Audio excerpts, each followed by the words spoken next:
Basta kay Sir Rojan, ibang klase. Let's go! Okay, welcome ulit sa ating klase. Sa video na to, pag-uusapan natin ang Article 1312. Dito sa article na to, dinidiscuss ang tungkol pa rin sa relativity of contracts. Pero connected ito sa contracts creating real rights.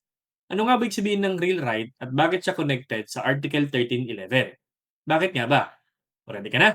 Sige, start tayo. Let's go! Ayan, sige, basahin muna natin. Article 1312. In contracts creating real rights, third persons who come into the possession of the object of the contract are bound thereby, subject to the provisions of the mortgage law and the land registration laws. So continuation pa rin ito ng 1311 kung saan diniscuss doon ang principle of relativity of contracts. Relativity of contracts. Tapos diniscuss din doon na general rule, ang contract is binding and effective only upon contracting parties, their heirs, and their assigns.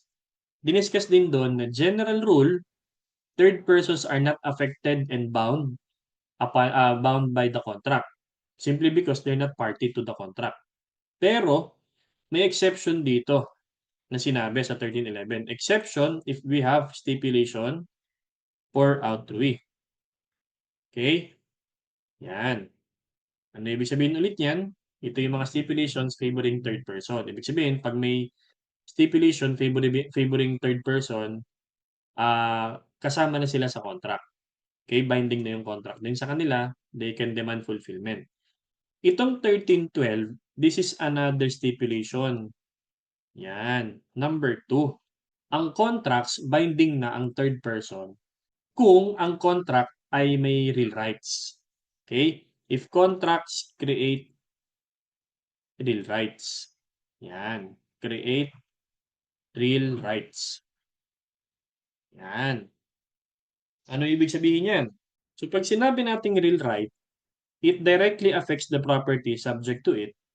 Kaya naman, whoever comes into possession of such property, kailangan irespeto niya yung real right. So, ang real right, nakalagay siya or affected siya yung it affects the property subject to it. So, real right, may property. So, kapag may real right ka, it affects the property. Okay? At kaya naman, kung sino ang nakakuha ng possession ng property na yon, kailangan niyang respetuhin yung real right.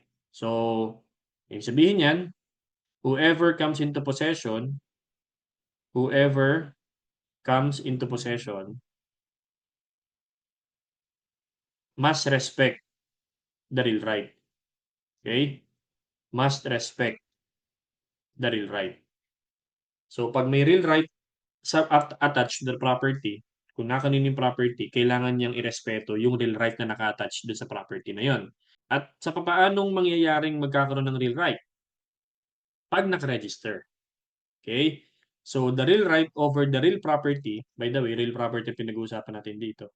The real right over the real property must be respected if, okay? So, irerespeto yan. If yung real right is registered. Okay? If the real right is registered, therefore, any third person who come into possession of the real property kung saan may real right na naka-attach, kailangan niyang irespeto yon. Okay? Kailangan niyang ibalik, kumbaga. Okay? Pangalawa, kung si third person may actual knowledge na meron talagang real right, okay? Kahit hindi siya naka-register, it's equivalent na rin sa registered yung actual knowledge. Okay? If, pangalawa, if third person has knowledge, actual knowledge, okay, of the existence of the real right,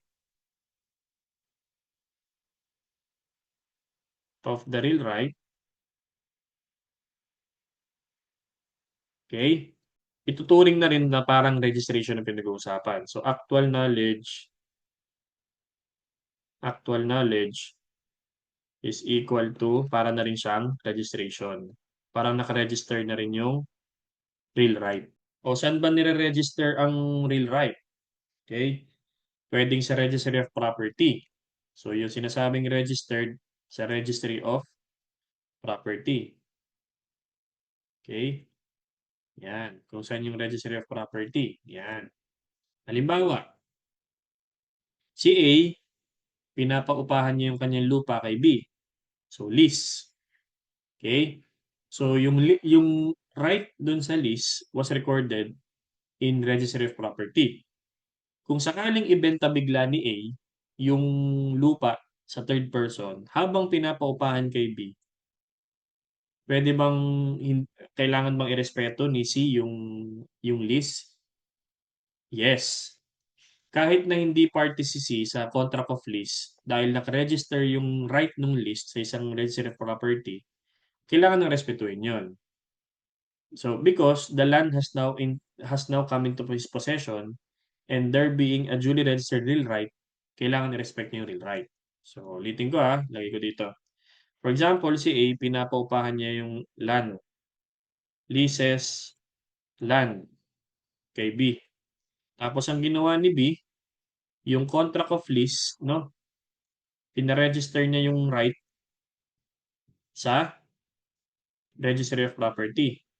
Okay? So ngayon, kung sakaling ibenta ni A yung same land kay C, okay? Ibenta niya yung land na yun kay C. Hindi pwedeng angkinin ni C yan kasi kailangan niyang irespeto yung right ni B. Dahil nakaregister yan sa Registry of Deeds, Registry of Property. So, must respect. Kahit na hindi kasali sa kontrata ng contract of lease si C, okay? Kailangan niyang respeto yan dahil registered yung right ni B over the land to lease or to rent the land. Okay? O another example, halimbawa sinangla ni A, minortgage ni A yung lupa niya kay B. Tapos si B, ni-register niya yung mortgage. Okay? So si A, mortgage, land. Ang mortgage kasi parang may utang. Umutang tapos ginamit na collateral. So, minortgage niya yung land niya kay B. Tapos ang ginawa ni B, yung right niya dun sa mortgage is pinaregister niya sa Registry of Property. So, and then subsequently, si A, binenta niya yung lupa kay C ulit. Okay, binenta niya ulit kay C. So, yung mortgage contract, it creates real right over the property kasi nakaregister. And if duly registered, it is binding on C. So, kahit na halimbawa, hindi naman kasali si C sa kontrata ni A and B doon sa mortgage, kailangan niyang irespeto yung kontrata nila kasi yung contract created real right. Okay? Which is the mortgage is in favor of B. Kaya kailangan niyang irespeto yung right ni B over the mortgage. Okay? Yan. So yun, dito nagtatapos yung Article 1312. This is another exception to 1311 kung saan 1311 sinabi na hindi binding ang contract sa third person. 1312 exception kung yung contract ay may real right. Paano ba nagkakaroon ng real right? Ang real right, kapag ni-register yung right over the property, o kaya naman si third person may actual knowledge dun sa existence ng real right na yan. And therefore, actual knowledge is also equivalent to registered. Okay? So, sinasabi dun, whoever third persons who come into possession of the object of the contract, bound sila dun sa contract na merong real right. Subject to the provisions ng mortgage law and land registration laws. Okay? So, I hope meron ako nadagdag na bagong learning na magagamit ninyo sa inyong mga klase. Kung medyo nabilisan ka, ulitin mo yung lecture natin, I'm sure makukuha mo rin yan. And like ko sinasabi sa inyo, mag-aral kayo mabuti, mag-ingat palagi, at laging tatandaan, ibang klase ka. Bye-bye!